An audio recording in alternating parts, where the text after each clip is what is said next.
This isn't your usual courtroom scene. A plea deal is on the table, but when the defendant claims the judge threatened him, things spiral. Mental health court, legal twists, and a surprise confession. This one's packed. Stick around, you don't want to miss what happens next. All right. Anybody threaten you or coerce you in any way? Kind of.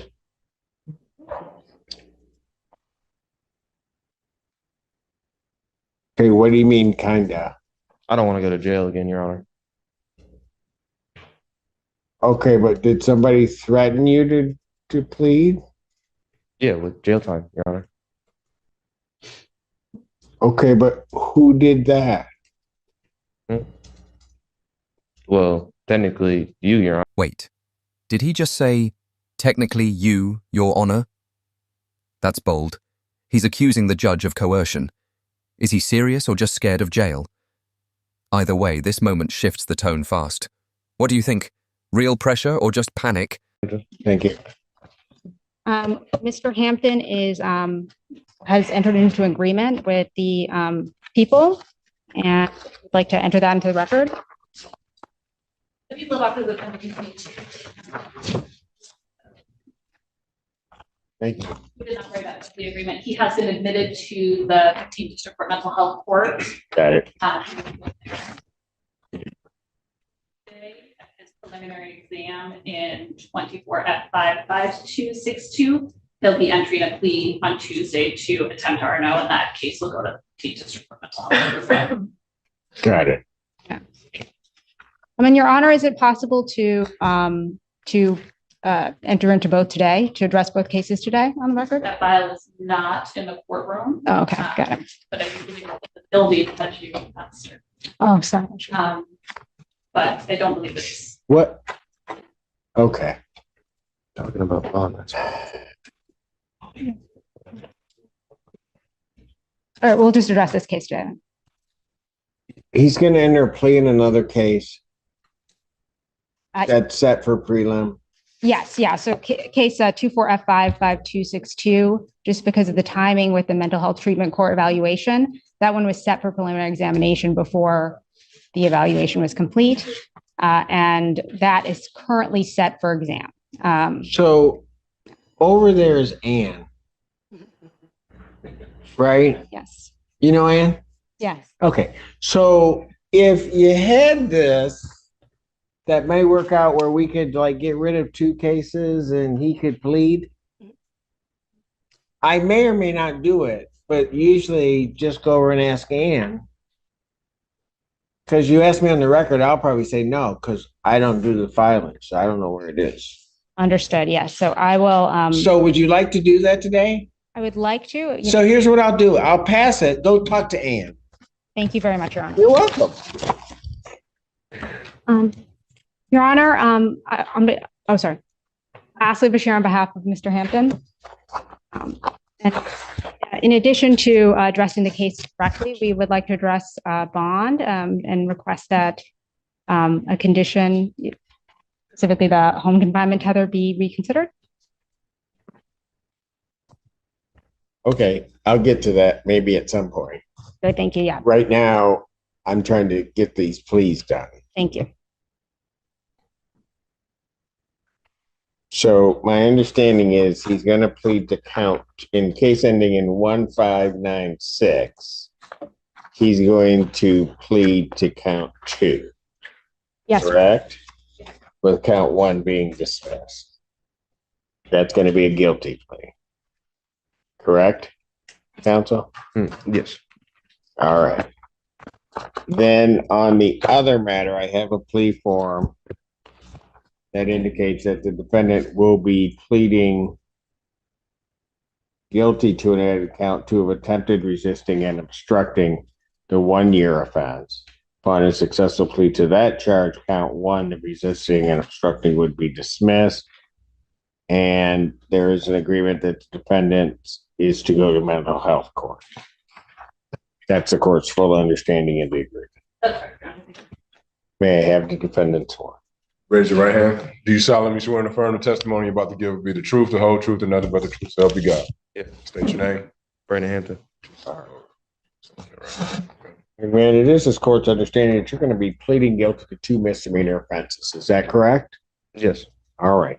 The first one, in the case ending in 1596, is the charge of aggravated assault. That is a misdemeanor punishable by up to 1 year incarceration and a $1,000 fine plus court costs. You understand that? Mhm.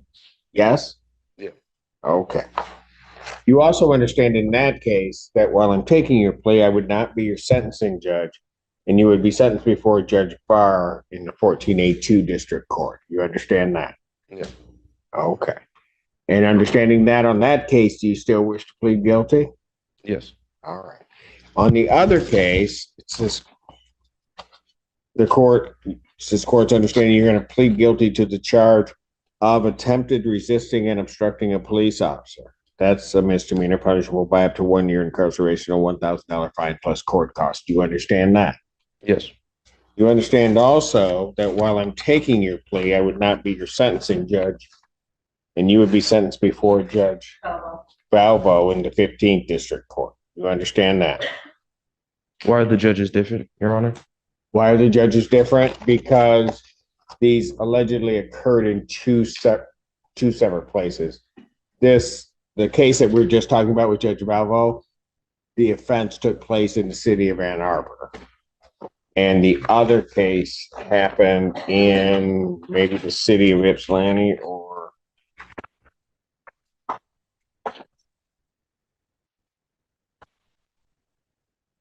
yes, in Ypsi City, it looks like. I'm sorry, Ann Arbor Township. Okay, so they occurred in two separate. Confused why there are 2 judges? It's because the offences happened in 2 locations. But both cases will likely land in mental health court under Judge Valvo. A smart move, or just more red tape? Let us know your thoughts below. Jurisdictions. Okay. Okay, that's why you have 2 separate judges. But what's going to happen, I think this is probably really the crux of your question. You're going to go to mental health court on these, right? Yeah. So Judge Valvo is actually in charge of mental health court. So when that case goes over to her, that will be where it is. You'll have to go before Judge Barr.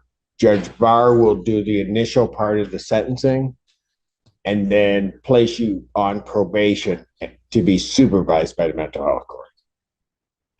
Follow that? So it's just a little bit of a process. Both cases, it's anticipated, are going to end up in the same spot. Okay. Okay. You got that? Any other questions on that? I guess it's not like possible for the other case just to go to Valvo as well. It will get there. It just can't go directly that way. Okay. Okay. For sure. Anything else? Trust me, we do this all the time. It'll get there. So it'll catch right up to it. Okay. All right. Any other questions you have? Just the one about bond, but Yeah, we'll get to that in a moment. All right. So understanding all of that, you still wish to plead guilty to these charges? yeah. Okay. So to the charge of aggravated assault, how do you plead?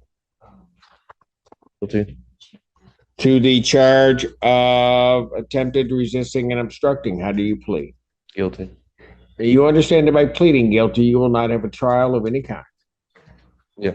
All right. You signed an advice of rights form, correct? Yeah. Do you have any questions regarding any of those rights? No. All right. You see a copy on the podium. Look at paragraph 5. Those are your rights which are part of a trial. You understand that by pleading guilty, you'll be giving up those rights as well as all the rights on that form. Yes, Your Honor. You understand you're giving up your right to appeal of right. Yes, Your Honor. Are you on probation or parole? Yeah. Were you on probation at the time of these offenses? No. All right. Has anybody promised you anything other than what's been stated here today on the record to get you to plead to these charges? No. All right. Anybody threaten you or coerce you in any way? Kind of.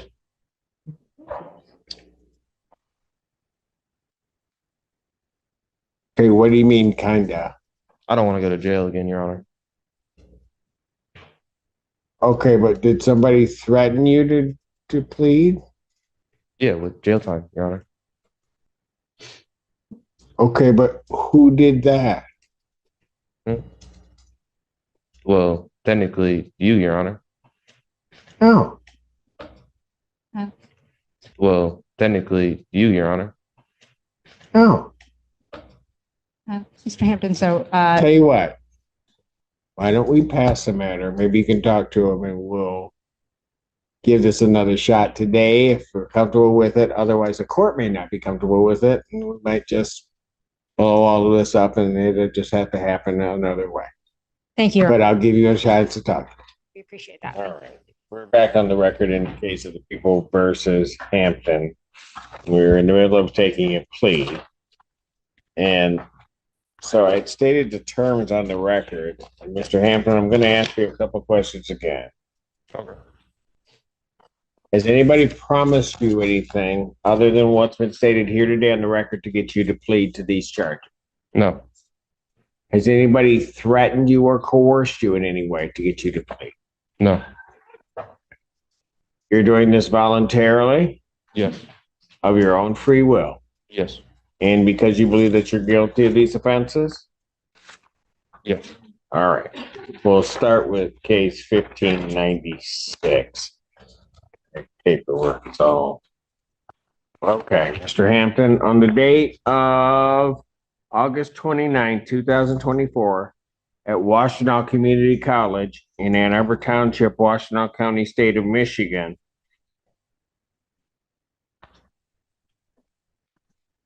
do you recall what happened on that date regarding a Vladimir, is it Parahorov? I don't know, Your Honor. All right. Did you get into a fight with somebody? Oh, I know what happened. I don't know what his name is. It sounded like. Okay. Why don't you tell me what happened then? Oh, I was trying to take a shower, Your Honor.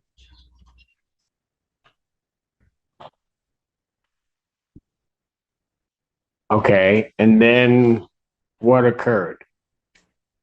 Oh, when I was in the locker room, he had pushed me up against the wall, hit me in my head, and threw me on the ground. And then broke in my property. Okay, but before that, did you do anything before that? No, Okay. it wasn't until there were 4 people on top of me. That statement changes everything. He says he bit the man in self-defense, so how can he plead guilty? The judge pauses the case. Is a no contest plea coming next? Let's see if this deal holds or falls apart completely. And I was fearing for my life that I bit him, Your Honor.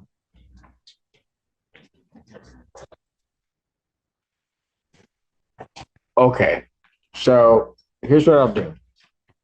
Counsel, because I can see the way that this plea's going, it's not going to work. So if you guys want to change, I'm not suggesting if you guys want to change things to a no contest.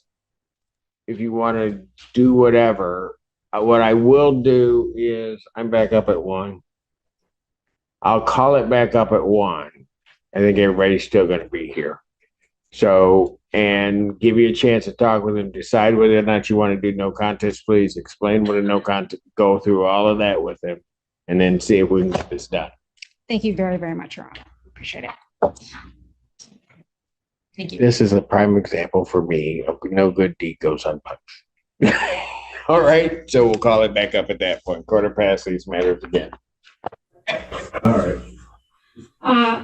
We actually, based on the most recent conversation with my client, I will actually seek to adjourn this case for to further advise my client on the offer.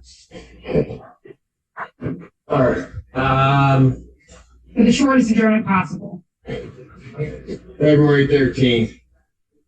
Both matters. Thank you very much, Your Honor. Both matters? I don't have to come on. Well, that's true. What are we doing with, well, when is the exam set? Tuesday. Yes, so would it, apologies. We can see, I'd be happy if stick to adjourn that, the exam or for the other case. Well, you're gonna need a step on the on the exam. Yes. But I only took it because there was gonna be a plea. When do you want the other one adjourned to? When is the soonest? I'll set this, I'll adjourn the After the 1596. I'll adjourn 1596 to February 6th. The other one is stay on track for a preliminary examination. I understand that people are not going to have the witnesses available, or you need a stipulation to adjourn that out. Thank you. Okay. Thank you, Your Honor. And clarify this. 2 charges, 1 dramatic hearing. A mental health diversion may help, but a shaky plea nearly derailed it all. If this case shocked you too, hit like, drop your thoughts in the comments, and subscribe for more intense courtroom moments every week.